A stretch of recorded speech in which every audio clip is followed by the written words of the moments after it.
Bienvenue dans ma cuisine, nous allons faire une mousse au chocolat noir accompagnée d'un produit vraiment local, bien de chez nous, le cuperdon, cuperdon framboise. Évidemment pour cette préparation il faut du cuperdon, une petite feuille de menthe fraîche en garniture, si c'est en été pour mettre des petites feuilles ou des fleurs de capucine, de la crème fraîche, du chocolat noir, 70% de cacao, et un peu de blanc d'œuf que l'on va fouetter, non pas qu'une pincée de sel, mais avec une pincée de sucre, pour un peu meringuer la préparation. Voilà, donc je mets un peu de crème fraîche, extraite de ce qu'on a pesé tout à l'heure, un peu de crème fraîche juste pour aider le chocolat à fondre, très légèrement, et on va le mettre chauffer, soit au bain-marie si vous en avez un, soit la meilleure solution, c'est l'induction. On va aider le chocolat à fondre en mélangeant légèrement, vous voyez, c'est juste pour que la crème fraîche aide le chocolat à fondre. C'est important de mettre un petit peu de crème fraîche pour l'aider à fondre parce que si on met du chocolat pur dans la mousse directement qui elle est froide, donc le chocolat va être en contact avec une mousse froide, ça risque de figer, de faire des petits grumeaux partout dans la mousse. Donc c'est important de mettre déjà un petit peu de crème fraîche pour aider le chocolat à fondre. Voilà, on va couper les cuperdons en petits morceaux, donc c'est assez dur à couper, il faut un bon couteau. Et en plus ça colle pas mal, hein, donc c'est très important de couper en petits morceaux.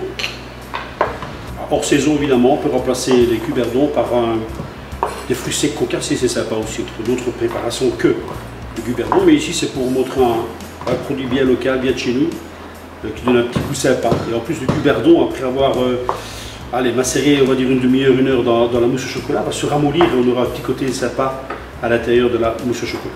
Voilà, après ça on va fouetter les deux éléments que sont la crème fraîche et le blanc d'œuf. On va commencer par la crème fraîche, donc je prends mon fouet électrique.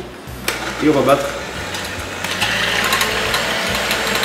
Alors, il faut battre évidemment, non pas pendant trop longtemps, parce que le but c'est de faire une crème chantilly pas trop épaisse, parce qu'en fait si c'est trop battu, quand on va mélanger les éléments ensemble, ça risque de tourner à beurre et ça va être une partie graineuse. On est presque bon, vous voyez, c'est vraiment une consistance. Voilà. Hop là, elle est fouettée, c'est légèrement bon. Alors, nous allons battre le blanc d'œuf. Comme je disais tout à l'heure, le blanc d'œuf se bat avec une pincée de sucre et non une pincée de sel. Le sel faisant la rétention d'eau, donc on va mettre la petite pincée de sucre très très légère. Voilà. Alors l'idée de mettre la pincée de sucre, c'est simplement pour avoir l'effet un peu de la meringue, c'est ce que j'appelle l'effet barbe à papa. Hein, donc comme on le voit sur les carnets, donc c'est vrai que ça va donner un côté très meringué. Et avec les rotations du fouet, le blanc d'œuf va être bien blanc et bien homogène. Alors la seule façon de voir quand le blanc est bien en face, c'est le fouet qui laisse des traces assez profondes. Voilà, on est pratiquement bon, on voit qu'il y a des traces qui se font. Voilà, comme ça. C'est parfait. Voilà. Voilà, donc je remélange dans le chocolat pour qu'il soit bien homogène. Vous voyez, hop, super, bien homogène. Et puis des petits morceaux dedans. Voilà. Alors pour assembler les deux, on a la crème fraîche de côté, on va poser les blancs d'œufs sur la crème.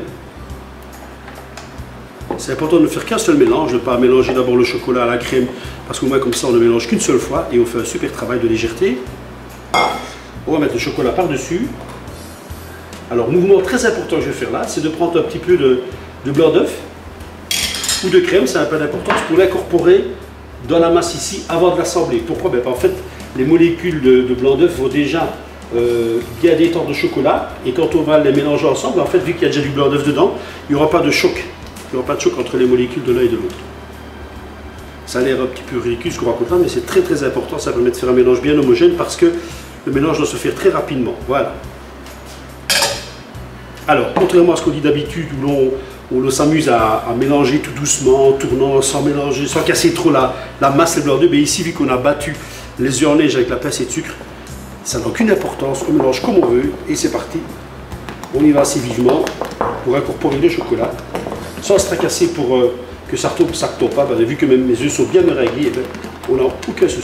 Voilà, c'est terminé, c'est mélangé, il n'y a plus qu'à, comme on dit chez nous, remplir le récipient idéal qui est notamment ici, en l'occurrence un bon petit verre. Donc la mousse, on va l'incorporer, on va la mettre à la cuillère dans ce petit verre. Deux possibilités pour la mousse, soit vous la mettez dans un récipient comme celui-ci au frigo pour une heure ou deux, le temps que ça se raffermisse. Et puis après, vous pouvez se faire des petites boules avec une petite quenelle. En fait, ici, on va directement gagner dans un verre. Voilà, on met les petits morceaux de cuperdon par-dessus. Voilà. On recouvre avec notre moitié de mousse. L'idéal, c'est de ne pas accrocher trop les bords. Voilà, parfait. Voilà. Garniture finale, ben, on peut prendre un beau petit brin de menthe fraîche. Ça va. Sur couvert. Un petit cuberdon coupé en deux sur la hauteur.